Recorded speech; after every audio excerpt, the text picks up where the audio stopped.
This is a book ball summary of the book Influence by Robert B. Cialdini. Researchers have been studying the factors that influence us to say yes to the request of others over 69 years. There are many times you will find yourself buying what you aren't supposed to buy because of someone's persuasion or other things you don't willingly do. It means you have fallen into the trap of someone who is a compliance professional. Number 1. Our brain loves shortcuts, and they can be used to manipulate us. Turkey mothers are wonderful parents, loving, protective, and nurturing of their young. However, if you look a little closer, you'll see that this tenderness hangs by a single thread. If a chick emits the distinctive cheep cheep sound, the mother will care for it lovingly. But if the chick does not, the mother will ignore it or even kill it. For the mother turkey, the sound is a simple shortcut that allows her to quickly, and in most cases, reliably identify its chicks, triggering its maternal instincts. We humans like to think of ourselves as clever, which is why the mother turkey's shortcut can seem quite foolish to us. But the fact is that we use very similar psychological shortcuts as well. This is due to simple necessity. The world is a complex place where we can't reflect upon the details of every decision we make. Thus, we use quick shortcuts, and most of the time, they serve us well. Number 2. Humans have an overpowering need to return favours. Has anyone ever given you something on the street, like a flower or a free sample of something? Do waiters at restaurants occasionally bring you complimentary sweets along with your bill? As innocent as these gestures may seem, they are relatively simple tricks to influence your behaviour. You see, the first psychological principle of persuasion is the rule of reciprocation. We feel obliged to return favours. This rule forms the foundation of all societies. It allowed our ancestors to share resources safely in the knowledge that they will be reciprocated later. And if someone does us a favour and we fail to return it, we feel a psychological burden. This is partly because, as a society, we are disdainful of those who do not reciprocate favours. We label them as moochers or ingrates and fear being labelled one ourselves. You can learn to identify and resist deliberate attempts to abuse it. Start by getting into the habit of asking yourself if the favours you receive are genuine, or if they could be attempts to manipulate you. Number 3.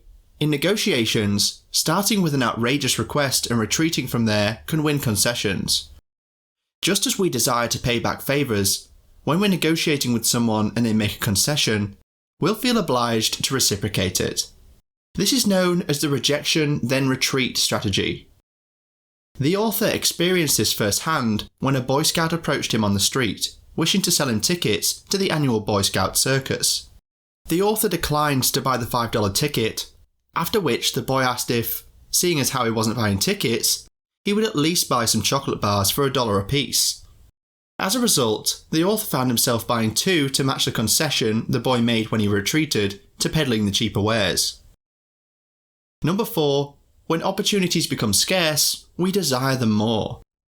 For a limited time only, last chance, sale ends in 2 days. These are terms used for advertising. There's a reason advertisers often emphasise that a sale won't last forever. According to the scarcity principle, when something becomes hard to obtain, we become more inclined to buy it. We see opportunities as more valuable if their availability is limited, and this seems to be because we just hate missing out. A 1982 study by one of Cialdini's students showed that when shoppers were told of a limited time sale on meat, they bought 3 times more than if there was no time limit. Interestingly, this effect was compounded when people were told that only a select few knew about the sale. The scarcity of both the offer and the information itself made shoppers buy 6 times more meat than customers unaware of either limit. Number 5. Banning something makes it very desirable. Do you know the adage that people only want what they can't have? Well, there is some truth to it. Parents, for example, often observe this phenomenon in their children.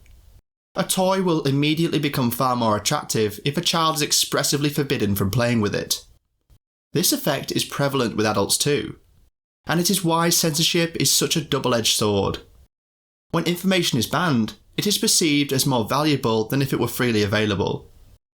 For example, a study conducted in the 1970s at the University of North Carolina showed that when college students were told that a speech opposing co-ed dorms was to be cancelled and banned on campus, they became more sympathetic to the idea, and this without having heard a single word of the speech. Number 6, we want to stay true to our word. Imagine you're lying on the beach, enjoying a well-deserved day off. It's a hot day, and you long for the refreshing dip in the water. But what are you going to do with your wallet and keys? Hide them? Or ask a neighbouring sun worshipper to keep an eye on them?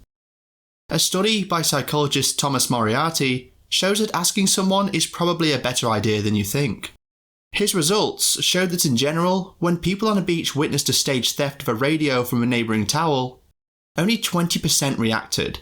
But if the owner of the towel had first asked people to please watch my things, 95% of their neighbours became near vigilantes, even chasing down the thief and forcefully grabbing back the radio. Why? Quite simply, we humans have a strong desire for consistency. We wish our actions to be consistent with what we've said.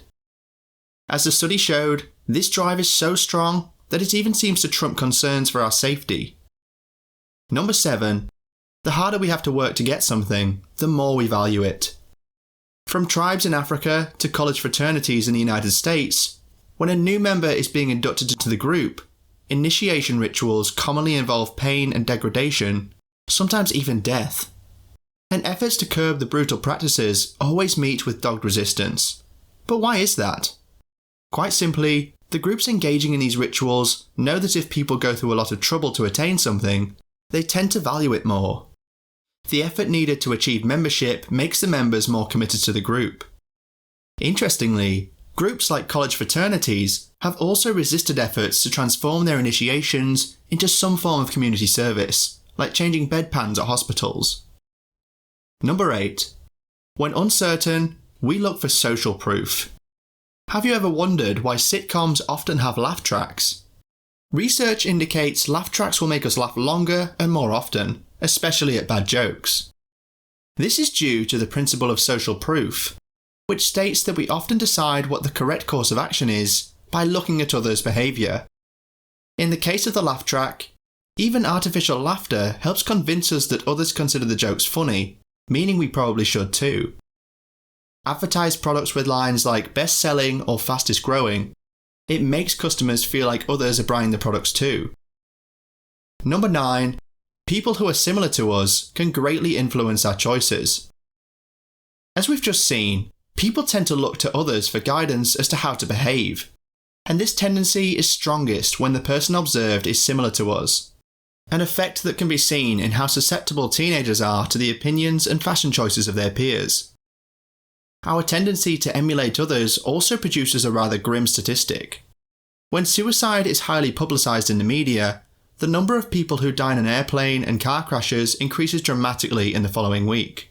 At a first glance, this is a rather baffling phenomenon. What could explain it? The answer seems to be that, after reading about suicide in the paper, some people resolve to take their own lives to emulate the victim. For several reasons, some decide to make their deaths seem accidental, and some of them will opt to do so while driving or, frighteningly, flying. Hence, there is an increase in unexplained crashes. Number 10. We comply with people we like, and it is easy for some people to make us like them. Have you ever been to a Tupperware party? If you go, be sure to appreciate the skill with which the business model leverages the power of compliance tricks. From reciprocity, where every attendant gets some kind of gift before the buying begins, to social proof, where each purchase strengthens the view that similar people are also buying the product. The concept is masterfully crafted. But perhaps the greatest trick is that the invitation for the party has not come from the Tupperware presenter, but rather someone whom every invitee likes, a friend. Why is this such a powerful trick? Well, as a rule, we're more compliant towards people we like.